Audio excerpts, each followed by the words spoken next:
지난주 6장 1절부터 3절 말씀을 통하여서 특별히 어린아이와 같은 초보 상태를 버려야 하고 또한 선악을 분별하는 장성한 자리에까지 나아가야 한다라는 말씀을 우리가 함께 살펴봤습니다. 지난주 그래서 중요한 세 단어가 버리라, 그리고 나아가라, 하나님께서 하리라, 곧 우리가 하나님의 은혜 가운데서 하게 될 것이다 라고 하는 것이 세 중요한 단어였습니다. 버리라라고 하는 것이 그리스도의 도의 초보를 뛰어넘으라 라고 하는 것이라면, 나아가라고 하는 것은 헛된 교훈에 좀 흔들리지 말고 더 깊이 하나님을 아는 대로 곧 완전한 데까지 나아가야 한다는 것이고, 이 모든 것을 가능케 하는 것은 우리에게서 나오는 것이 아니라 하나님에게서 나오는 것이고, 하나님께서 그렇게 허락하시면 우리가 할 수 있다라고 말씀하고 있습니다.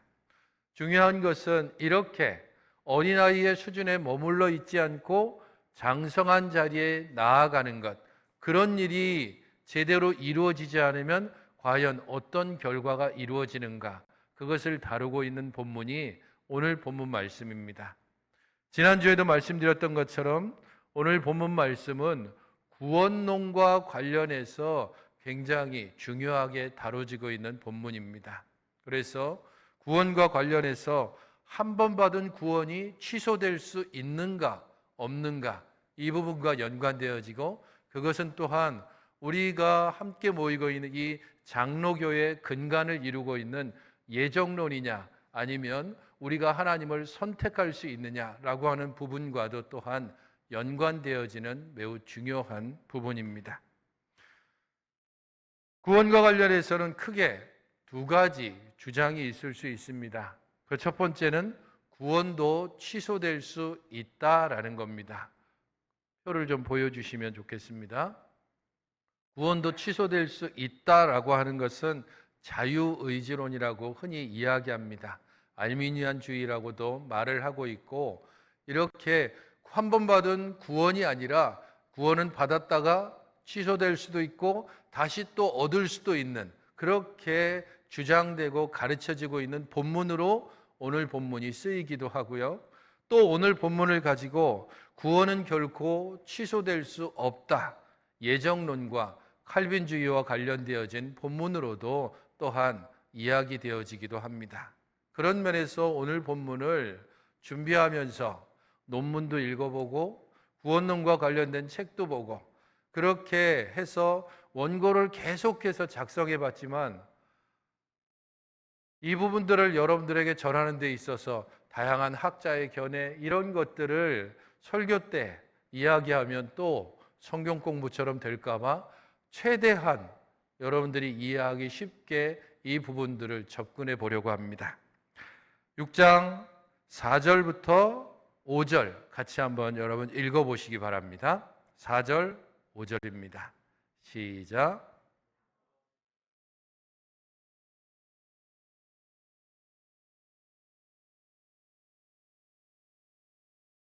예, 여기까지만 일단은 읽고 나서 생각을 해보십시오. 한 번 빛을 받았다, 하늘의 은사를 맛보고 성령에 참여한 바가 되고 하나님의 선한 말씀과 내세의 능력을 맛본 사람, 어떤 사람이겠습니까? 일반적으로 이런 사람의 불신자가 이런 경우가 있을 수 있습니까? 교회 안에서 대충 그렇게 형식적으로 신앙생활을 하는 사람이 이런 상태에 있다라고 말할 수 있겠습니까? 그런 면에서 지금 4절과 5절의 이 말씀은 우리에게 이런 질문을 던져줍니다. 도대체 여기서 말하는 4절과 5절에서 말하는 이 사람들은 어떤 사람인가라고 하는 질문입니다. 참된 그리스도인이냐 아니면 그냥 그리스도인인 척하는 사람들이냐, 이 부분과 관련해서 우리는 거짓된 신자 혹은 진실한 신자, 이 부분과 관련되어진 질문을 받게 되는 겁니다. 그리고 이것을 거짓된 신자로 보느냐 혹은 진실한 신자로 보느냐에 따라서 알미니안주의에 빠질 수도 있고 켈빈주의에 머물러 있을 수도 있습니다. 일단은 한 번 빛을 받았다라고 하는 것은 일반적으로 그 당대에서는 세례를 받는 것을 의미합니다. 세례를 받을 때에 초창기 교회에서는 이 사람은 빛을 받았다라고 하는 기록을 곳곳에 남겨두기 때문입니다. 그러니까 한 번 빛을 받았다, 세례를 받고 교회의 회원으로 이미 등록된 사람을 말한다는 겁니다. 두 번째로 나오는 하늘의 은사를 맛봤다라고 하는 것은 성령을 통해서 주어지는 영적인 은혜와 은사를 받은 사람들을 말합니다. 영적인 은사가 다양하게 병 고침의 은사가 있을 수도 있고 방언의 은사도 있을 수 있고 통역도 있고 가르치는 거 있고 능력도 있고 권세도 있고 다양하게 은사들을 다 하게 되면 30가지가 넘는 그런 은사들이 있습니다. 그런 성령의 은사를 맛보았던 사람입니다. 맛봤다라는 게 그냥 조금, 그야말로 우리가 어떤 마트 같은 데 가서 시식 코너에 가서 음식 맛보는 그런 수준이 아닙니다. 맛봤다라고 하는 것은 실제적으로 깊이 있게 식사를 할 정도로 경험했다는 뜻입니다.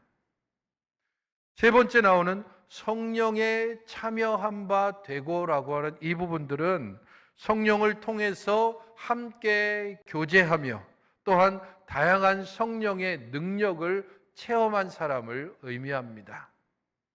그래서 여기에서 말하고 있는 사람은 우리가 성령을 통해서 교제한다라고 했을 때 성도의 교제를 의미하기도 하고, 또한 성령을 통한 교제의 가장 일반적인 것은 기도를 또 의미하기도 합니다.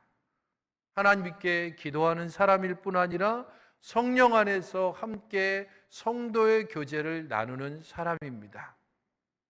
네 번째 말하고 있는 하나님의 선한 말씀과 내세의 능력을 맛봤다라고 했을 때, 이것은 하나님의 약속의 말씀을 통해서 내세에 대한 소망을 가지고 있는 사람입니다. 이 정도쯤 되면 이 사람은 교회의 굉장한 핵심을 차지하고 있고, 교회 안에서 그가 경건함과 또한 신실함을 충분히 가지고 있는 사람이라고 생각할 수 있습니다. 그런데 문제는 6절이 등장하고 있는 겁니다.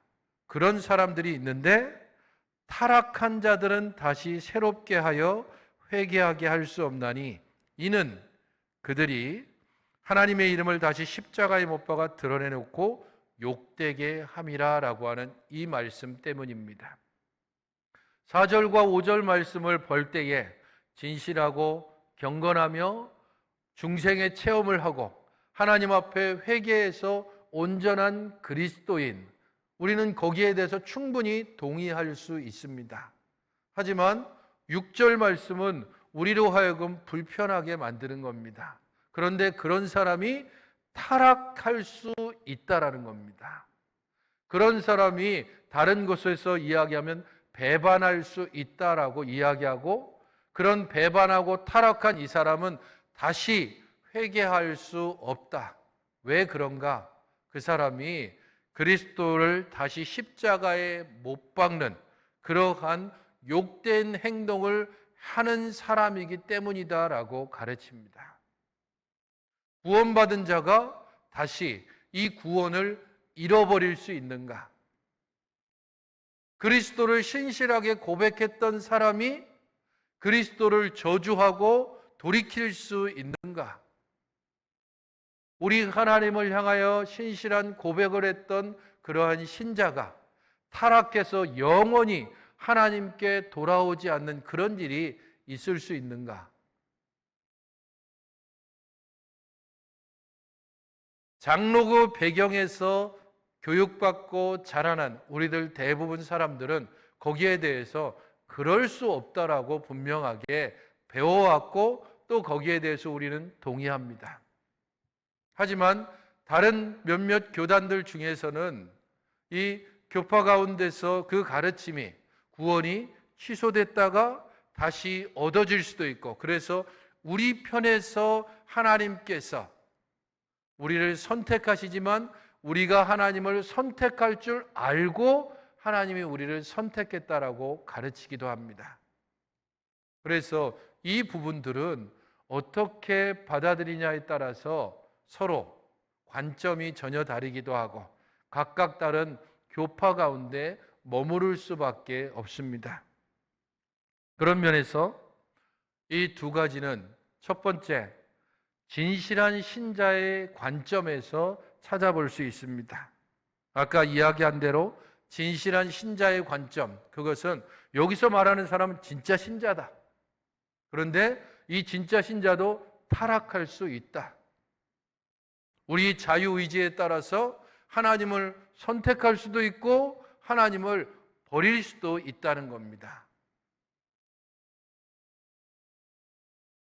이렇게 생각하면 본문의 문제가 너무 쉽게 풀려집니다.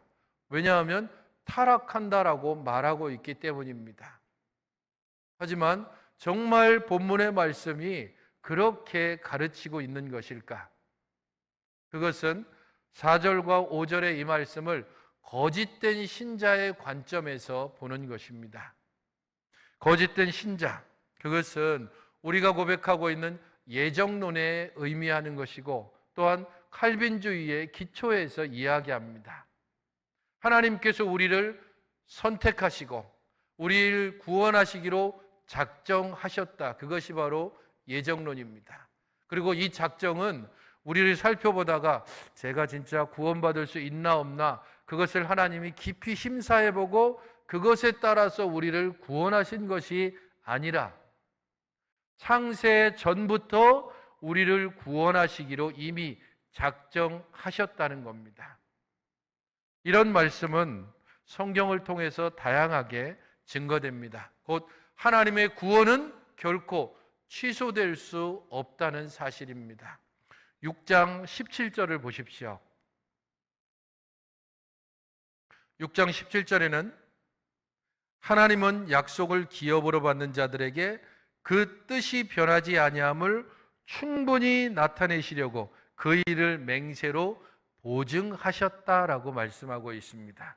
하나님께서 뜻이 변하지 않는다, 충분히 나타내셨다, 그 일을 맹세로 성령을 통하여서 보증하셨다는 겁니다. 하나님께서 우리를 구원하시기로 작정하셨고 또한 우리를 구원하시기로 작정하신 그 일을 통하여 이루시기 위해서 그리스도를 보내셨고 그 일을 확정하기 위해서 성령님을 보내셨습니다.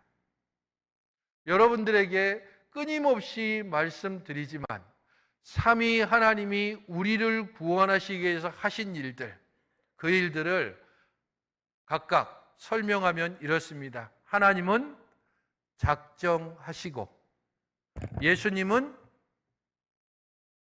혹시 기억 안 나십니까? 예수님은 성취하시고 성령님은 확증하시고입니다.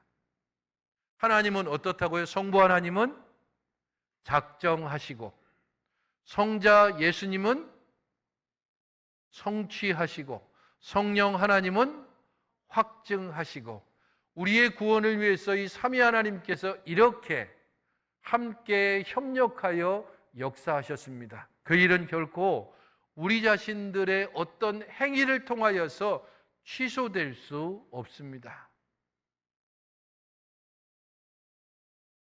요한복음 10장 27절로 29절은 또한 우리에게 이렇게 가르치고 있습니다. 내 양은 내 음성을 들으며 나는 그들을 알며 그들은 나를 따르느니라. 내가 그들에게 영생을 주노니 영원히 멸망하지 아니할 것이요 또 그들을 내 손에서 빼앗을 자가 없느니라. 그들을 주신 내 아버지는 만물보다 크심에 아무도 아버지 손에서 빼앗을 수 없느니라. 아무도 아버지의 손에서 빼앗을 수 없습니다. 가령 구원의 당사자인 우리조차도 하나님의 구원을 취소할 수 없다는 겁니다. 가령 우리가 악한 마음을 가지고 하나님, 나 하나님 싫어요. 나 하나님과 함께하는 거 너무 지겨워요. 그래서 이제 구원에서 나를 좀 빼주세요. 내가 싫다니까요. 그렇게 아무리 우리 스스로가 하나님께 이야기한다 할지라도 하나님 선에서 그것을 취소할 수 없다라는 겁니다.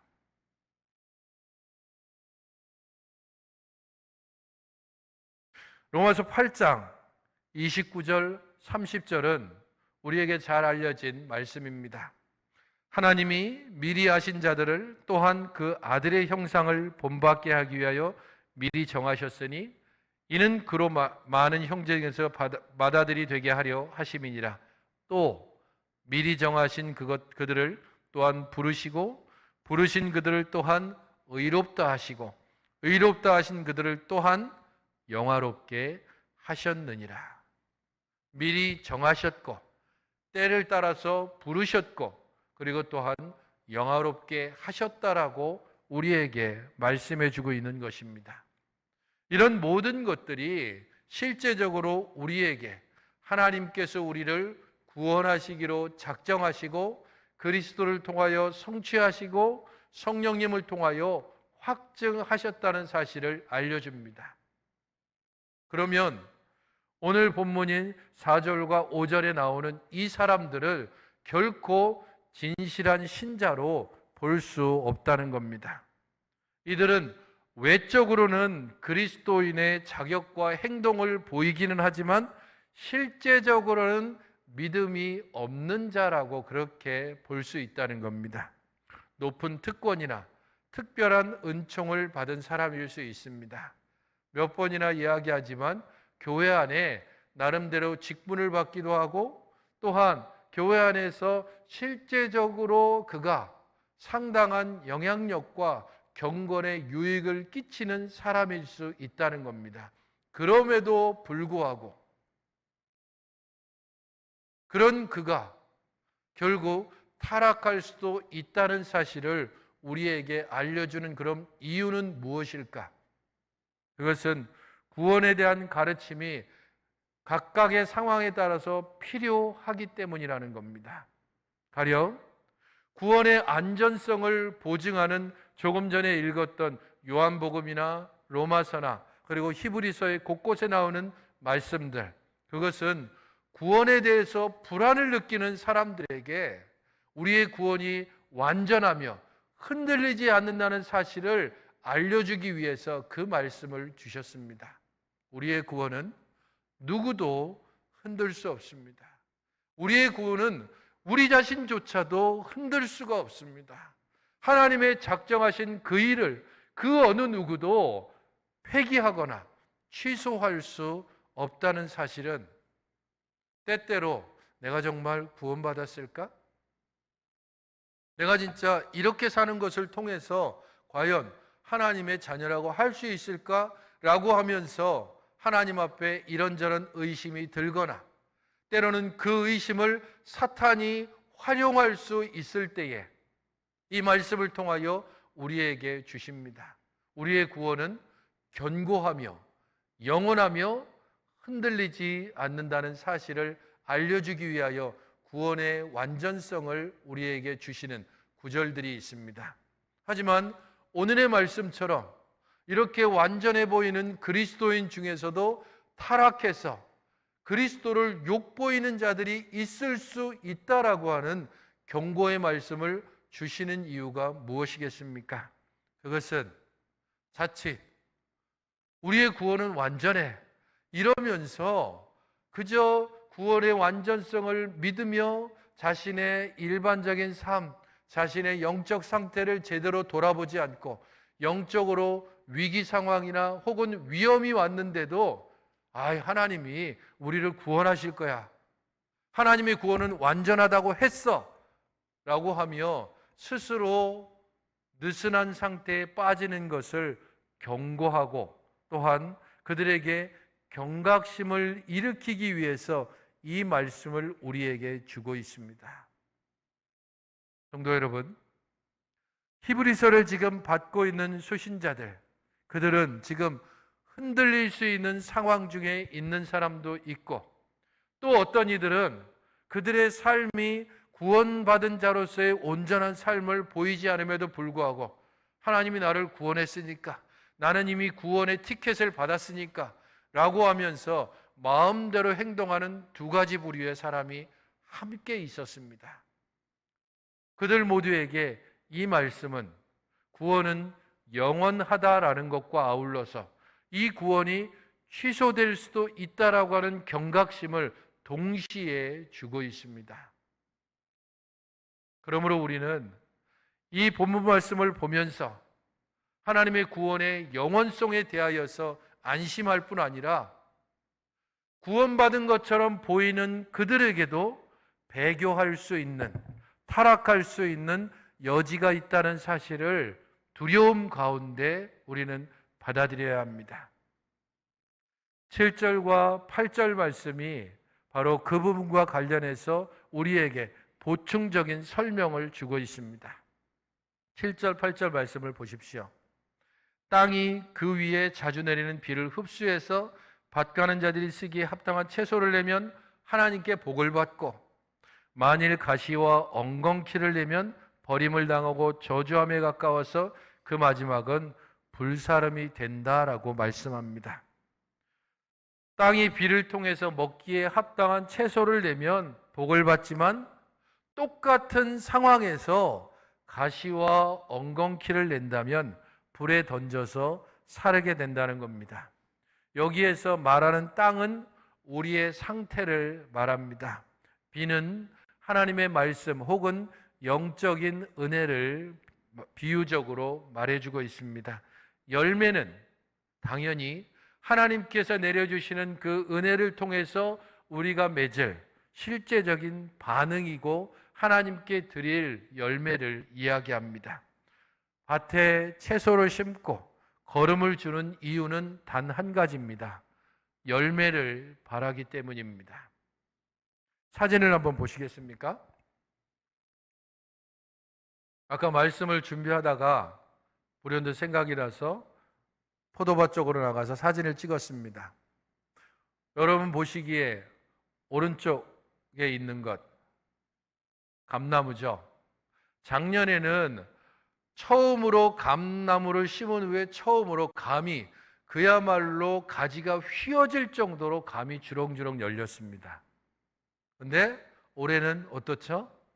저기 보이는 감, 저거하고 그 외에 몇 개가 답니다. 왜 그럴까요? 해거리를 하기 때문입니다. 한 해는 주렁주렁 열리고 한 해는 그야말로 몇 개밖에 안 열립니다. 흔히 그걸 해거리라고 합니다. 그런데 만약에 감이 저 정도밖에 안 열렸어? 그래서 이 못된 감, 그럼 어떻게 되죠? 바로 톱 가지고 잘라버리겠죠. 해거리를 제대로 이해하지 못하면 이게 작년에는 감이 한 300개 열리더니만 올해는 5개밖에 안 열렸어. 이거 못된 거구나. 그러면서 잘라버린다면 그 주인이 무식하든지 멍청하든지입니다. 포도는 어떻습니까? 포도나무 사진을 찍고 있으니까 최영숙 집사님이 포도 굉장히 많이 열렸네요 라고 이야기하더라고요. 제가 뭐라 그랬을까요? 저거 별로 안 열린 겁니다. 작년에는 제법 실하게 많이 열렸었는데 올해 또 해거리 하느라고 제법 열린 것 같지만 제대로 열려야 될 것의 한 3분의 1 정도밖에 포도 열매가 보이지 않습니다. 그나마도 나름대로 실한 것은 그렇게 많지 않고 제대로 열매가 맺지 못합니다. 아침이 되면 제가 포도밭에 가서 한 10분 정도쯤 하는 일 중에 하나가 저 포도송이들을 하나씩 보면서 알이 아주 작은 것, 그것들을 다 떼내는 일입니다. 알이 아주 작은 것은 그냥 둬도 더 이상 더 커지지 않습니다. 이미 충분히 시간이 지났음에도 불구하고 매우 작은 알 상태로 남아있으면 그냥 양분만 먹고 더 이상 크지 않아서 다른 것들을 방해합니다. 시간 날 때마다 그래서 포도송이들을 하나씩 살펴보면서 작은 알갱이들을 떼내는 일이 제가 요즘 하는 일입니다. 여러분, 기억하십시오. 잘하지 않으면 어때? 아니, 성경 말씀 뭐 그렇게 열심히 배우고 공부하지 않으면 어때? 꼭 그렇게 열심히 기도하지 않아도 괜찮지 않을까? 뭐 그렇게 대단하게 예배에 열심을 내고 주의를 지키고 그렇게까지 정말 광신도처럼 할 필요가 있을까?